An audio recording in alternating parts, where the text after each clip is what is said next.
Hello guys, welcome to UPSC point. दोस्तों, आज के इस वीडियो में हम सामाजिक धार्मिक सुधार आंदोलनों को माइंड मैप के माध्यम से कवर करेंगे। माइंड मैप का सबसे बड़ा फायदा ये होता है कि आपको सरलता से सारी चीज़ें समझ आ जाती है और उनको याद करना भी आसान होता है। सामाजिक धार्मिक सुधार आंदोलनों का ये हमारा दूसरा वीडियो है। इससे पहले हम ब्रह्म समाज और प्रार्थना समाज को डिटेल से कवर कर चुके हैं। तो चलिए आज के टॉपिक को शुरू करते हैं। दोस्तों, आज के टॉपिक में हम सबसे पहले पढ़ने वाले हैं आर्य समाज के बारे में। आर्य समाज की स्थापना 10 अप्रैल 1875 में बम्बई में हुई थी, जिसको आज हम मुंबई के नाम से जानते हैं, और इसकी स्थापना स्वामी दयानंद सरस्वती द्वारा की गई थी। थोड़ा सा हम दयानंद सरस्वती के बारे में जान लेते हैं, क्योंकि अक्सर यहाँ से परीक्षा में प्रश्न पूछा जाता है। देखिए दोस्तों, दयानंद सरस्वती का जन्म 12 फरवरी 1824 में हुआ। कहाँ पर? गुजरात में। और इनकी मृत्यु 30 अक्टूबर 1883 को अजमेर में होती है, जो कि राजस्थान में स्थित है। इनके बचपन का नाम मूलशंकर तिवारी था। जब इनकी आयु 21 वर्ष हो जाती है तो ये घर का त्याग कर देते हैं, और इनके पहले गुरु और दूसरे गुरु से अक्सर परीक्षा में प्रश्न पूछा जाता है। तो इनके पहले गुरु थे ऋषि संपूर्णानंद, जिन्होंने इनको स्वामी दयानंद सरस्वती का नाम दिया था। और इनके दूसरे गुरु थे दोस्तों स्वामी बिरजानंद। ये जो बिरजानंद थे, इन्हीं से ही दयानंद सरस्वती ने व्याकरण, योग सूत्र और वैदिक शिक्षा को ग्रहण किया था। तो आशा करता हूँ आपको इतना सब कुछ अच्छे से समझ आ गया होगा। यहाँ से कितने तरह के प्रश्न बन सकते हैं? तो पहला प्रश्न तो यही बनेगा दोस्तों कि आर्य समाज की स्थापना कब हुई थी। दूसरा प्रश्न बन सकता है कि कहाँ पर हुई थी, यानी बम्बई में हुई थी। अगला प्रश्न बनेगा कि इसके संस्थापक कौन थे। इसके अलावा दयानंद सरस्वती के बचपन का नाम क्या था, यानी इनका मूल नाम क्या था, इनके पहले गुरु और दूसरे गुरु कौन थे। तो इतने तरह के प्रश्न इस पेज से बन सकते हैं। चलिए अब आगे बढ़ते हैं, थोड़ा सा और जानते हैं इनके बारे में। दोस्तों, दयानंद सरस्वती ने 2 नारे मुख्य रूप से दिए। पहला तो इन्होंने बोला वेदों की ओर लौटो, और दूसरा नारा दिया दोस्तों इन्होंने भारत भारतीयों के लिए। तो अक्सर यहाँ से परीक्षा में प्रश्न पूछा जाता है कि वेदों की ओर लौटो का नारा किसके द्वारा दिया गया था। तो राइट आंसर क्या होगा? दयानंद सरस्वती द्वारा। अब हम इनकी शिक्षाओं की बात करें तो दोस्तों इन्होंने छुआछूत और जातिवाद का विरोध किया।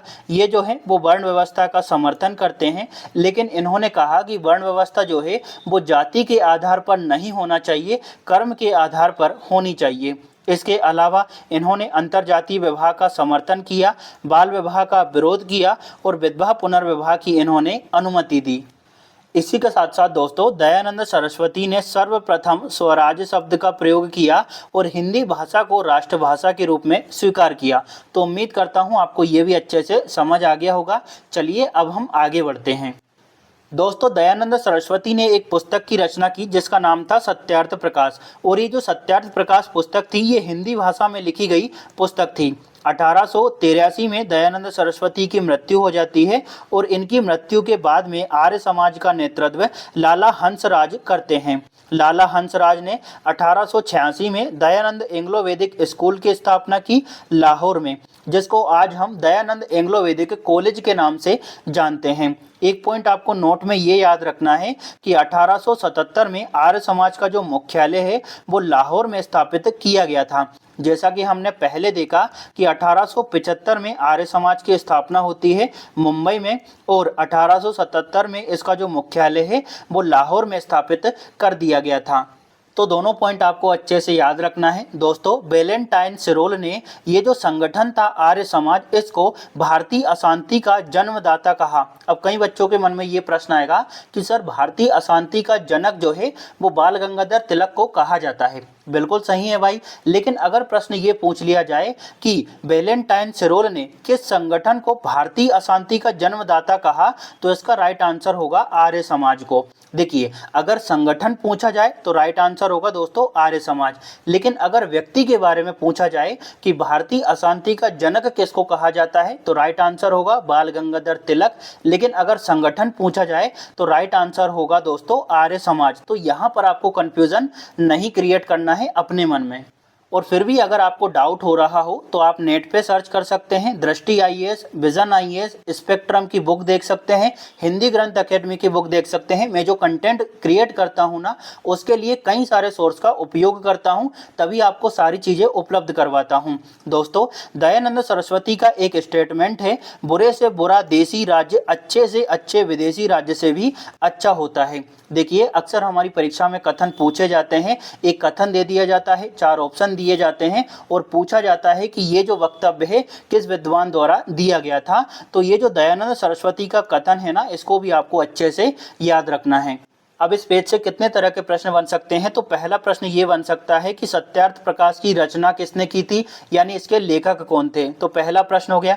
दूसरा प्रश्न ये बन सकता है कि दयानंद सरस्वती की मृत्यु के बाद में आर्य समाज का नेतृत्व किसने संभाला। ठीक है। इसके अलावा ये पूछा जा सकता है कि दयानंद एंग्लो वैदिक स्कूल की स्थापना कब हुई, कहाँ पर हुई और किसके द्वारा की गई। यहाँ पर जितने भी पॉइंट मैं ऐड करता हूँ ना, वो हर तरह से इंपॉर्टेंट है आपके एग्जाम के दृष्टिकोण से। अगला प्रश्न ये बन सकता है कि आर्य समाज का जो मुख्यालय लाहौर में स्थापित किया गया था, वो कब स्थापित किया गया था। कथन तो अक्सर परीक्षा में पूछा ही जाता है। एक इंपॉर्टेंट प्रश्न ये बनता है कि भारतीय अशांति का जन्मदाता किस संगठन को कहा गया है। तो राइट आंसर क्या होगा, आर्य समाज को। व्यक्ति के बारे में पूछा जाए तो बाल गंगाधर तिलक और संगठन के बारे में पूछा जाए तो आर्य समाज। उम्मीद करता हूं आपको यहां तक अच्छे से समझ आ गया होगा, कोई भी डाउट आपके मन में नहीं होगा। चलिए अब हम आगे बढ़ते हैं। अब हम बात करते हैं दोस्तों रामकृष्ण मिशन के बारे में। रामकृष्ण मिशन की स्थापना 1 मई 1897 में हुई।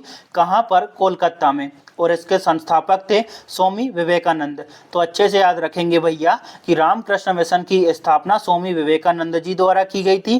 थोड़ा सा हम इनके बारे में जान लेते हैं, क्योंकि स्वामी विवेकानंद की पुस्तकें, उनकी रचनाओं से अक्सर परीक्षा में प्रश्न पूछा जाता है। स्वामी विवेकानंद का जन्म 12 जनवरी 1863 में हुआ और इनकी मृत्यु 4 जुलाई 1902 में हो गई थी। इनके बचपन का नाम था नरेंद्र नाथ दत्त। विवेकानंद जी के गुरु का नाम था रामकृष्ण परमहंस, जो कि कोलकाता में काली मंदिर के पुजारी थे। अपने गुरु के नाम पर ही स्वामी विवेकानंद जी जो है वो 1897 में रामकृष्ण मिशन की शुरुआत करते हैं। अक्सर परीक्षा में ये प्रश्न पूछा जाता है कि ये जो नरेंद्र नाथ दत्त थे, इनको स्वामी विवेकानंद नाम किसके द्वारा दिया गया था। तो विवेकानंद नाम दिया था दोस्तों खेतड़ी के महाराजा अजीत सिंह द्वारा। ठीक है, ये काफी इंपॉर्टेंट प्रश्न है, इसको अच्छे से याद रखना है। विवेकानंद नाम किसके द्वारा दिया गया था? खेतड़ी के महाराजा अजीत सिंह ने विवेकानंद नाम दिया था। अब बात करते हैं कि विवेकानंद की पुस्तकें कौन कौन सी हैं। तो देखिए, इनकी पुस्तकों का नाम है राजयोग, ज्ञान योग, कर्म योग और वेदांत फिलोसफी। विवेकानंद ने कई पत्रिकाओं का प्रकाशन किया, जिसमें सबसे पहली पत्रिका थी प्रबुद्ध भारत, जो कि अंग्रेजी भाषा में प्रकाशित होती थी। इसके बाद दोस्तों इन्होंने बंगाली भाषा में एक पत्रिका का प्रकाशन किया, जिसका नाम था उद्बोधन। तो उम्मीद करता हूं दोस्तों आपको इतना सब कुछ अच्छे से समझ आ गया होगा। यहाँ से कई तरह के प्रश्न बन सकते हैं, लेकिन यहाँ पर मैं आपको इंपॉर्टेंट पॉइंट बता देता हूँ कि क्या क्या आपको भूलना नहीं है किसी भी कीमत पर। पहला पॉइंट आपको ये नहीं भूलना है कि रामकृष्ण मिशन की स्थापना कब हुई और इसके संस्थापक कौन थे। दूसरा पॉइंट आपको ये नहीं भूलना है कि विवेकानंद नाम किसके द्वारा दिया गया था, तो अजीत सिंह द्वारा।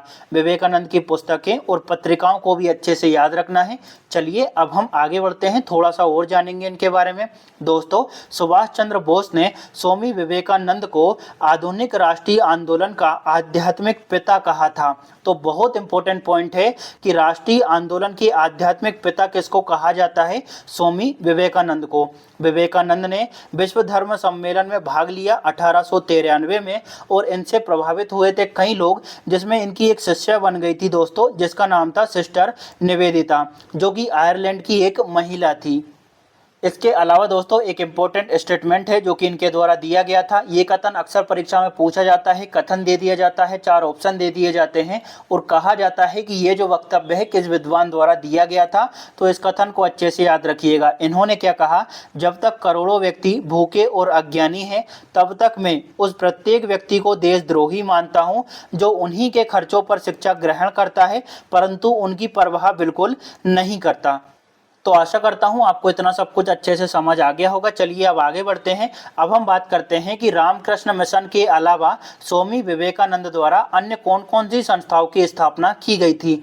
तो देखिए, इन्होंने रामकृष्ण मठ की नींव रखी 1886 में और इसकी वास्तविक स्थापना हुई 1897 में। इसका उद्देश्य क्या था, यानी रामकृष्ण मठ का उद्देश्य क्या था? वेदों का प्रचार करना। इसके अलावा दोस्तों, इन्होंने वेदांत सोसाइटी ऑफ न्यूयॉर्क की स्थापना की 1894 में। मायावती अद्वैत आश्रम की स्थापना हुई 1899 में। लेकिन ये जो आश्रम था, इसकी स्थापना स्वामी विवेकानंद नहीं करते, इनके शिष्यों द्वारा इस आश्रम की स्थापना होती है। इनके शिष्यों में शामिल थे जेम्स हेनरी सेवियर और चार्लोट सेवियर। मतलब इन दोनों शिष्यों द्वारा मायावती अद्वैत आश्रम की स्थापना 1899 में की थी। तो यहाँ से क्या क्या प्रश्न पूछा जाएगा कि भैया रामकृष्ण मठ की नींव कब रखी गई और इसकी वास्तविक स्थापना कब हुई। इसके बाद ये पूछा जाएगा कि वेदांत सोसाइटी ऑफ न्यूयॉर्क की स्थापना किसके द्वारा की गई और कब की गई। ठीक है, इसके साथ साथ ये भी पूछा जा सकता है कि मायावती अद्वैत आश्रम की स्थापना कब हुई और इसकी स्थापना किसने की थी।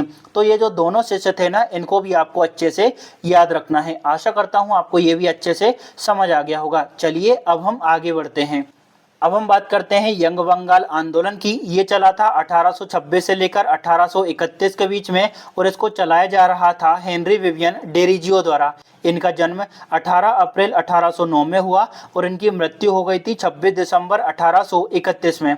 मात्र 20 साल यह जीवित रहती है और इसी दौरान 1826 में, ये गलती से 1926 लिखा गया है तो इसको 1826 कर लेना है। 1826 में डेरिजियो जो है वो कोलकाता हिंदू कॉलेज की प्रोफेसर बनी थी। इसको भी अच्छे से याद रखना है। दोस्तों, हेनरी विवियन डेरिजियो को आधुनिक भारत की प्रथम राष्ट्रवादी कवि कहा जाता है। तो अक्सर परीक्षा में पूछा जाता है कि आधुनिक भारत की प्रथम राष्ट्रवादी कवि किसको कहा जाता है, तो हेनरी विवियन डेरिजियो को।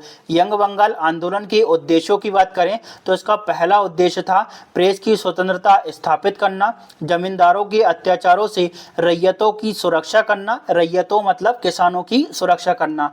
इसके अलावा इसका उद्देश्य था सरकार के उच्च पद जो हैं उन पर भारतीयों की नियुक्ति के लिए सरकार पर दबाव डालना। तो उम्मीद करता हूं आपको यंग बंगाल आंदोलन भी अच्छे से समझ आ गया होगा। चलिए अब हम आगे बढ़ते हैं। दोस्तों, सामाजिक धार्मिक सुधार आंदोलनों में हमारा अगला संगठन है थियोसॉफिकल सोसाइटी। इसकी स्थापना 1875 में न्यूयॉर्क में हुई, लेकिन आगे चलकर 1882 में इसका जो मुख्यालय है वो मद्रास के आडयार में बनाया गया था। इसकी स्थापना दो लोगों द्वारा की गई थी, जिसमें पहला नाम आता है मैडम HP ब्लावस्तस्की और दूसरा नाम आता है कर्नल HS आलकोट। दोनों की पिक्चर आपको यहाँ पर दिख रही होगी। थियोसॉफिकल सोसाइटी के उद्देश्य की बात करें तो इसका उद्देश्य था हिंदू, पारसी और बौद्ध धर्म के पुनरुत्थान का प्रयास करना, उसको आगे बढ़ाने का प्रयास करना। दोस्तों, थियोसॉफिकल सोसाइटी के बारे में एक पॉइंट आपको अच्छे से याद रखना है। देखिए, इसकी जो स्थापना है वो 1875 में न्यूयॉर्क में हुई थी, लेकिन इसको भारत में लोकप्रिय बनाने का श्रेय जाता है एनी बेसेंट को। इस वजह से अब हम थोड़ा सा एनी बेसेंट के बारे में जान लेते हैं। देखिए, एनी बेसेंट से कई तरह के प्रश्न अक्सर परीक्षा में पूछे जाते हैं। जब हम कांग्रेस के अधिवेशन माइंड मैप के माध्यम से पढ़ेंगे तो वहां पर एनी बेसेंट के बारे में डिटेल से जानेंगे। यहाँ पर आपको 2-3 पॉइंट अच्छे से याद रखना है। दोस्तों, एनी बेसेंट जो है 1817 में कांग्रेस की पहली महिला अध्यक्ष बनी थी कलकत्ता अधिवेशन में। तो ये प्रश्न अक्सर पूछा जाता है कि कांग्रेस की पहली महिला अध्यक्ष कौन थी, तो राइट आंसर क्या होगा, एनी बेसेंट। और कब बनी थी, 1817 में कोलकाता अधिवेशन में। एनी बेसेंट ने 1898 में बनारस में सेंट्रल हिंदू कॉलेज की नींव रखी। आगे चलकर 1916 में मदन मोहन मालवीय के प्रयासों से यह जो है वो बनारस हिंदू विश्वविद्यालय के रूप में परिवर्तित हो गया। तो आशा करता हूं आपको ये भी अच्छे से समझ आ गया होगा। अब हम बात करते हैं कि यहाँ से कितने तरह के प्रश्न पूछे जा सकते हैं। तो कई तरह के प्रश्न यहाँ से आ सकते हैं, जैसे थियोसॉफिकल सोसाइटी की स्थापना कब हुई और कहाँ पर हुई, इसका मुख्यालय जो है वो भारत में कहाँ पर स्थापित किया गया और कब स्थापित किया गया, थियोसॉफिकल सोसाइटी के संस्थापक कौन थे। तो अगर नॉर्मल प्रश्न पूछा जाएगा ना तो इतने से आपका काम चल जाएगा, लेकिन थोड़ा सा डीपली प्रश्न पूछा जाए तो ये पूछा जाएगा कि इसको भारत में लोकप्रिय किसके द्वारा बनाया गया। अगर एनी बेसेंट पर जोर दिया गया तो ये पूछा जा सकता है कि कांग्रेस की पहली महिला अध्यक्ष कौन बनी, ठीक है। इसके अलावा ये पूछा जा सकता है कि सेंट्रल हिंदू कॉलेज की नींव किसके द्वारा रखी गई और कहाँ पर रखी गई। तो इस तरह से कई प्रश्न यहाँ से पूछे जा सकते हैं। तो आशा करता हूँ आपको ये सब क्लियर हो गया होगा कि कितने तरह से प्रश्न यहाँ से पूछे जा सकते हैं। एक एक पॉइंट को मैंने चुन चुनकर कवर किया है, फालतू बकवास यहाँ पर आपको नहीं देखने को मिली होगी। उम्मीद करता हूँ आपको वीडियो अच्छा लगा होगा। वीडियो अच्छा लगा हो तो लाइक शेयर और सब्सक्राइब जरूर करिएगा, साथ ही कमेंट जरूर करिएगा। मिलते हैं अगली वीडियो में। Thank you.